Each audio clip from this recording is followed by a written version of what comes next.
What is up, you guys? It's me, Gaylyn Lareese, and welcome back to my channel. If you have been shopping around or just living everyday life here in the US, you will have noticed that the price of things has been going up, and generally our easy ability to afford them has been going down, which means we're in a recession.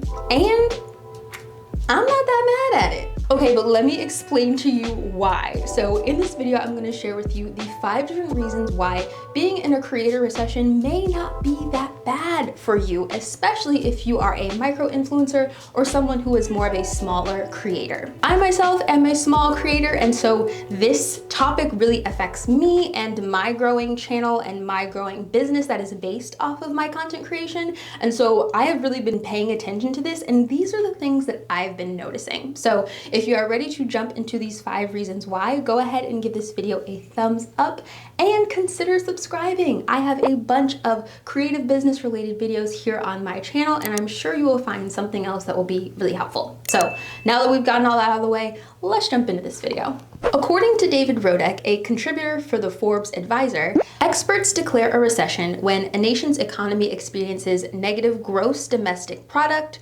rising levels of unemployment, failing retail sales, and contracting measures of income and manufacturing for an extended period of time. Recessions are considered an unavoidable part of the business cycle or the regular cadence of expansion and contraction that occurs in a nation's economy. So basically, there's not a lot of buying, which means there's not a lot of selling. So companies, brands, and corporations are having to downsize by either doing layoffs or cutting off of excess expenditures in their budget to make it through this recession time. And so that is why it is affecting a lot of influencers, because influencers tend to work with brands. Creating content can be pretty lucrative, and if you are in the beginning stages of your content creation journey and are trying to figure out how to be a little bit more organized in your content planning, I will link my video on how I do my content planning up somewhere up there in the cards for you guys. But in times of recession, this kind of income can't really be relied upon because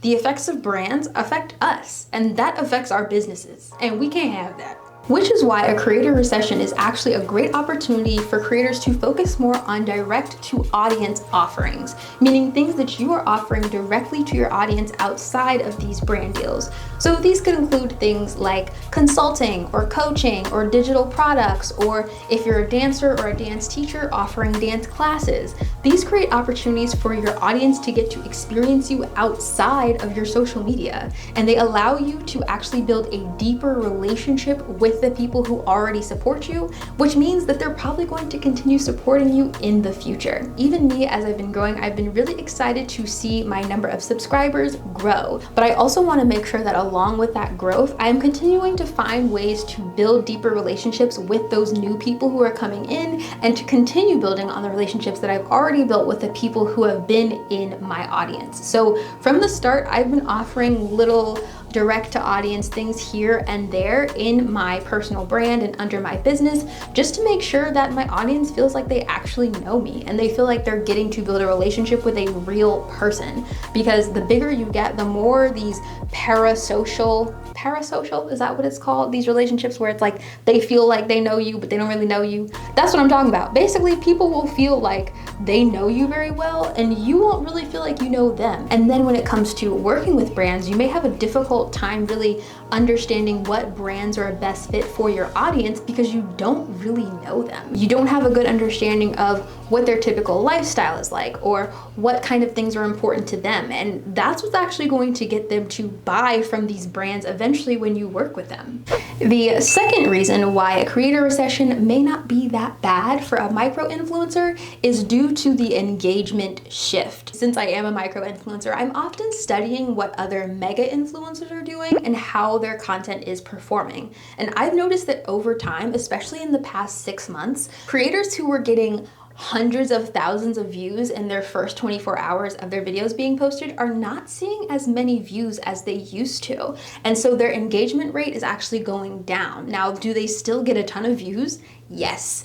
Compared to me, yes. And are they still getting a lot of comments? Yes. But their level of engagement is decreasing. And this is one of the biggest things that brands pay attention to, because not only do they want to know that you have a large audience, but they want to actually know that you have an engaged audience, an audience that comments and shares and clicks the links. And so now that the bar is slightly dropping, it allows micro influencers to actually create numbers that are more similar to some of these mega influencers, so that you can actually see similar levels of views or similar levels of engagement in terms of percentage. No, you don't have to get the exact same number of views that a mega influencer gets, but if you are showing that you can get the same level of percentage of views that they are getting, then that puts you in a better standing with the brand. So for example, let's say influencer A is a medium level influencer who had 100,000 subscribers in 2021 and now has 120,000 in 2022.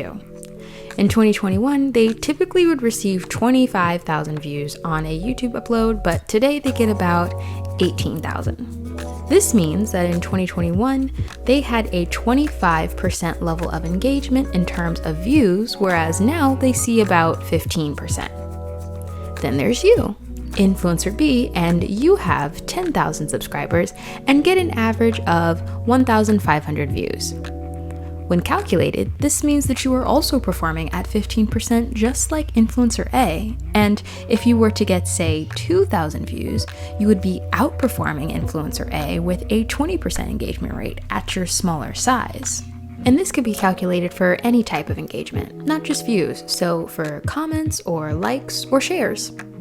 And I'm telling you guys, collecting this kind of data is so crucial if you are a small creator or a micro influencer, because this will allow you to really communicate your value to a brand. So I can speak from my personal experience.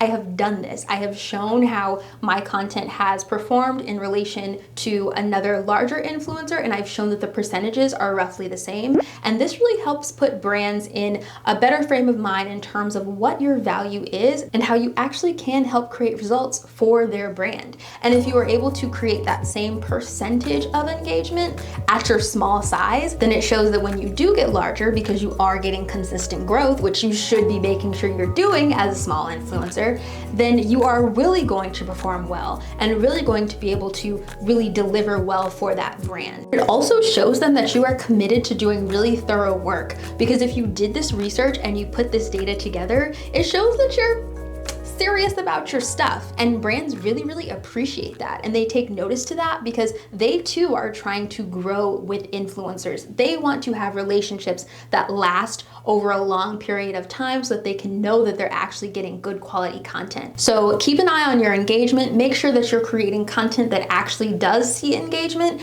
and then when you do, collect that data so that you can really communicate that to brands. The third reason why a creator recession may not be that bad is because not only are creators going through a recession, but we all are going through a recession, which means that our needs right now in terms of content and entertainment are changing. And I've noticed that a lot of influencers are kind of getting frustrated with people saying, oh, you're not relatable anymore, or this content creator isn't relatable. But if they have dramatically changed their lifestyle, which makes complete sense if they are in a different tax bracket or if they're making more money, then it kind of makes sense that a lot of people can't relate to them anymore. And so they don't want to consume that content, whether if it's just because they can't relate at all or it makes them feel bad. And so in general, people, when they are going through difficult times, they want to see people who are also maybe not necessarily struggling, but just going through times that are more similar to theirs. And so if you are a smaller content creator and you have not had this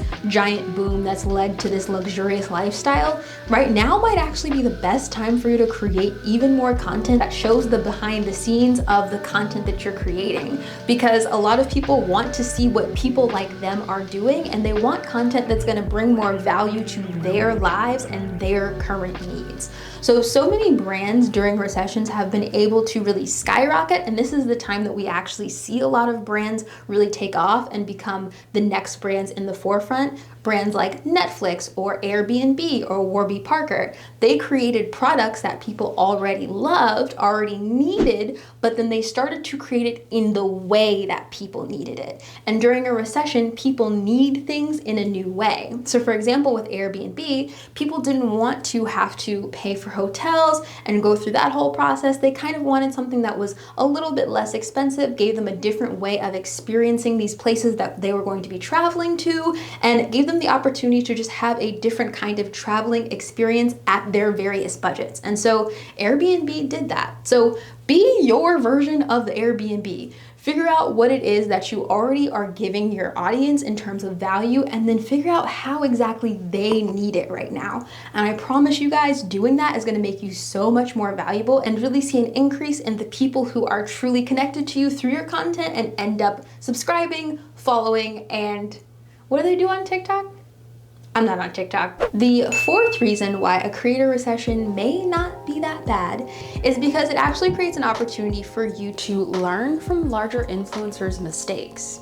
So like I talked about before, a lot of influencers actually use their brand deals as a huge chunk of their income, almost to a very dangerous degree. And so because that is the largest base of their foundation, they are having to really pull things together and do a lot of work because they've built this whole business on this one thing, which is brand deals. Now for you, you have the opportunity to really create a more stable foundation, and this more stable foundation will be built off of multiple streams of income that you can use to make sure that your business is more flexible in these times. So unfortunately, a lot of the influencers who are a part of that big boom in the influencer economy, a lot of them built their whole lifestyle off of these brand deals. And so not only is their business in jeopardy, but their lifestyle is in jeopardy. And we all know that we don't just have our business that funds, what we do in it, but it also creates the way that we interact with our families and our family life. And so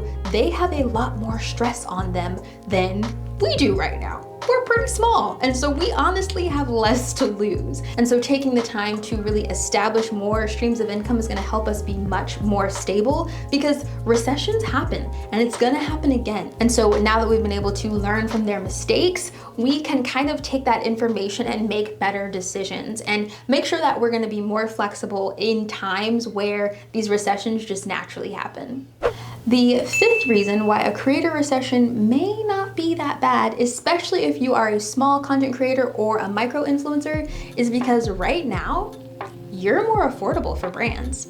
So right now, a lot of brands can't afford to invest in these mega influencers like they used to be able to. And the honest truth is that they can pay you less for work than they could pay for someone who is a lot bigger. Now, this is not me saying to work for peanuts or to work for rates that are way below your value. You have to understand what your value is and what you bring to a brand and how to communicate that. But what I am saying is that you are literally more accessible right now. During this time, brands may also be more open to gifting you free products if you are a smaller influencer, and you can use that gifted product to make a video, not saying that you have to, but just getting a gifted product and using it in one of your videos and mentioning it to them and seeing what the reaction is on that video, and then sending it to that brand to show, hey, my audience is really interested in your content, will just make it a whole lot easier for you to start creating relationships with these brands. And yes, these are relationships. So this is something I've really learned in the past year, is that working with brands truly is about building relationships with them, building relationships with their teams. And their teams right now are also having a very difficult time. A lot of them are also being overworked because they're having to shrink the amount of people that are on the team. And so you want to be one of those influencers that's kind of supporting them through this process. So even if they can't afford your content right now, simply going ahead and liking their posts that they post on Instagram, or really leaving a thoughtful comment on their posts consistently, is a way to show that you truly do support them and want to continue working with them when they do have the budget for you. And so this this is something that I've been doing. All of the brands that I have worked with or brands that I want to work with, I'm going through and making sure that I'm liking their posts pretty regularly, and I'm leaving really thoughtful comments when I can, just so I can make sure I'm continuing to build that relationship, because they're also having a difficult time and they need support as well. They're people just like us. They're brands, yes, but they're brands that are functioned by people. And so you want to make sure that those relationships really do come first. Listen, a recession sucks. It's a very precarious time, and a lot of us are having to make really difficult decisions. But I know personally that I started to create content and become a content creator because I really felt like I had something valuable to say. And I loved video, I still love video, and I love using it to be of value to other people in their creative lives. And so my advice is pretty simple. Keep making content. If you started being a content creator for an easy bag and you have actually put in the work, then you realize that it doesn't really work that way.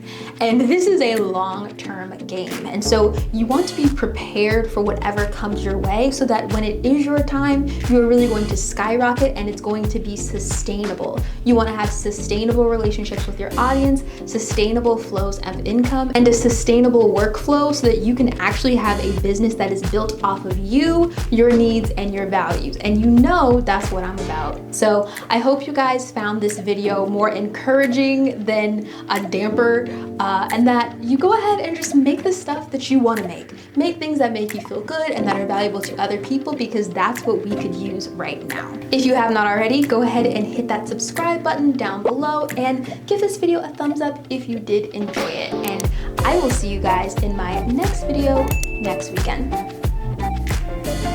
Later.